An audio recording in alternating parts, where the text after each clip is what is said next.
আসসালামু আলাইকুম রহমতুল্লাহি ওবরাকাতুহ। প্রিয় বন্ধুগণ, আজকে আমি আজানের শেষে দোয়ার ফজিলত সম্পর্কে আলোচনা করব।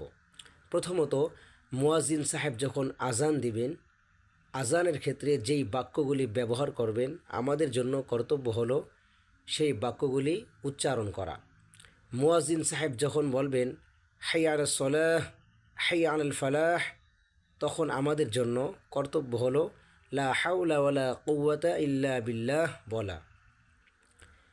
এরপর মুয়াজ্জিন সাহেব যখন আজান শেষ করবেন, তখন আমাদের জন্য কর্তব্য হলো একটি দোয়া পড়া।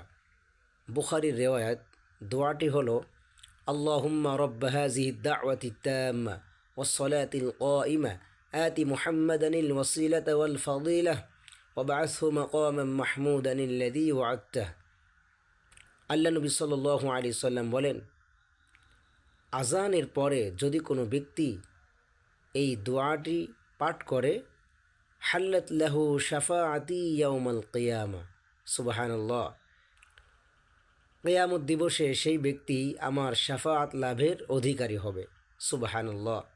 তাই আমাদের জন্য কর্তব্য হলো আজানের শেষে এই দোয়াটি পড়া।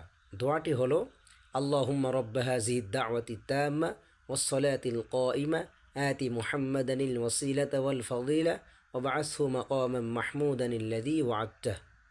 আল্লাহ তাআলা সকলকে তৌফিক দান করুন, আমিন।